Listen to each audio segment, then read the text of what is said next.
Hello, viewers of The Pioneer. Greeting to all of you from a new report from a new day. We continue to bring you the latest developments in the Russian-Ukrainian war. Today, I will try to convey some developments on the map. Some sources share reports that Russia won the war as a result of the work of Russian intelligence. However, this is not the case. The Ukrainian army continues its struggle for freedom with the attacks on the front line. The fighting on the Zaporizhia front line continues. Silence prevails again in Kherson. On the Donetsk front line, the Russian army is infuriated. The failure of the Russian army on the Donetsk front line are forcing the Russian war leadership to make very erroneous decisions. So what is the latest situation on the front line? Let's take a look at the developments together. Don't forget to subscribe to our channel and turn on notifications so as not to miss the daily map reports and agenda reports of the Pioneer team. In addition, you can support me and my team by using the super thanks button below the video. Let's start if you're ready, the Pioneer reports. We start with the Zaporizhia front line. War is only won with the ammunition, right? Of course, if you don't know anything about wars, it's natural to think that way. But only ammunition does not win wars, because the character of the military personnel who will use it is also very important. We can talk about such a situation on the Zaporizhia front line. Ukrainian troops continue to fight despite the difficult conditions. There is an intense effort for the withdrawal of the Russian troops in the region. The attacks of the Ukrainian troops are concentrated in the direction of Kopani, Novoprokopivka, and Verbov. According to the latest reports, we see that the Ukrainian artillery units of the Ukrainian army are attacking Kopani. In fact, Ukrainian artillery is not only in Kopani. At the same time, Novoprokopivka and Verbov are also being attacked quite heavily. It is not possible to talk about progress in a moment. When we look at the region in question on the map, we can see that the Novoprokopivka attack is aimed at strengthening the Kopani attack. As you can see on the map, if the Ukrainian army captures the Novoprokopivka region, it may have a chance to surrender Kopani. With a new siege line to be opened from the south, the Ukrainian army can leave Kopani under the two fires. If this happens, the Ukrainian army may make new gains. In Verbov region, we see that the Ukrainian army is trying to advance north of Verbov. In fact, this is also an encirclement strategy. Ukrainian troops are also trying to encircle the Verbov region.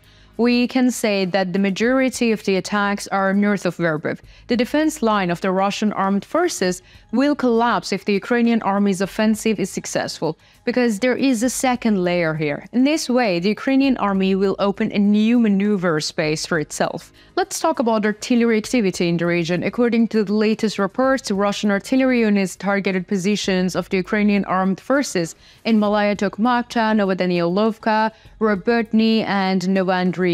Ukrainian artillery units targeted positions of the Russian armed forces in Novoprokopivka, Kopani, Nestryanka, Verbov, and Novofedoryovka. In the Vuholdar sector of the Zaporizhia front line, there is calm.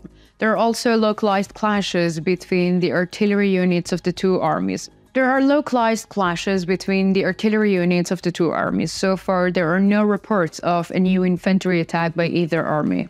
Let us continue by analyzing the latest developments on the Donetsk front line. According to the latest reports, the Russian armed forces carried out attacks in Marinka, Pervomaiskoye, Severnoye, and southern outskirts of Avdiivka, near Stepnoye and Novokalinov.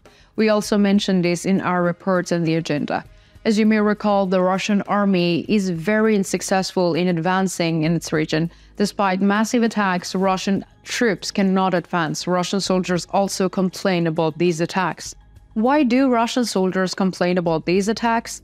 However, according to the Russian sources, Russian soldiers are quite possible from the situation in the region because they are winning a great victory. But this is a complete lie, because Russian soldiers are being fed to the Ukrainian army here. Russian troops are carrying out attacks called meat attacks in all the regions in question. Russian troops, especially Russian troops consisting of inexperienced soldiers, are carrying out mass attacks on the front line. Of course, this is a great advantage for the Ukrainian army. Thanks to intense artillery fire, a large part of the Russian troops were destroyed in all these attacks. A flood of people, but only a few square meters of territory gained. This is the strategy of the Russian army on the Donetsk front line. there are no significant gains. The situation in the region is becoming more and more chaotic for the Russian army. It is claimed that Russian regular troops will be deployed to the Donetsk front line in the coming days. However, I don't think that this situation will bring any results for the Russian army because the firepower of the Russian army is gradually decreasing. While describing the developments on the Donetsk front line, we were using the concept of an armored vehicle graveyard. Russian army tank and Russian armored vehicles are easily destroyed in the regions. Therefore, the inclusion of the regular troops will not change the result much, because the Ukrainian army has the advantage of the firepower. Let us analyze the latest artillery activity in the region. According to the latest reports, Russian artillery units targeted Ukrainian positions in Novomykhailovka, Kateryanivka, Pobeda, Goronikovka, and the town of Krasnogorovka. Ukrainian artillery units targeted Russian positions in Zaporizhia, Donetsk, Opitny, and Krasnogorovka village. Let us continue by analyzing the latest developments on the Bakhmut front line. According to the latest reports, in the Bakhmut direction, the Ukrainian armed forces carried out a series of attacks aimed at advancing behind the railway lines from the direction of Andriivka and Klishchivka. Despite heavy losses, the Russian armed forces are holding their positions. There are also reports of counter-battles in the Zaporizhia area north of Bakhmut city center, but these have not yet been confirmed. As for artillery strikes in the area, Ukrainian troops in Andriivka and Klishchivka targeted Russian positions. Ukrainian artillery is also targeting Russian positions in Zarynivka, Kordomivka, Bakhmut, and Yakodnoe. We see that there is a movement on the Luhansk front line. According to the latest reports, Ukrainian troops launched a sudden offensive and captured a number of new positions in the Russian-Ukrainian area. Russian troops in the region had to retreat with heavy losses.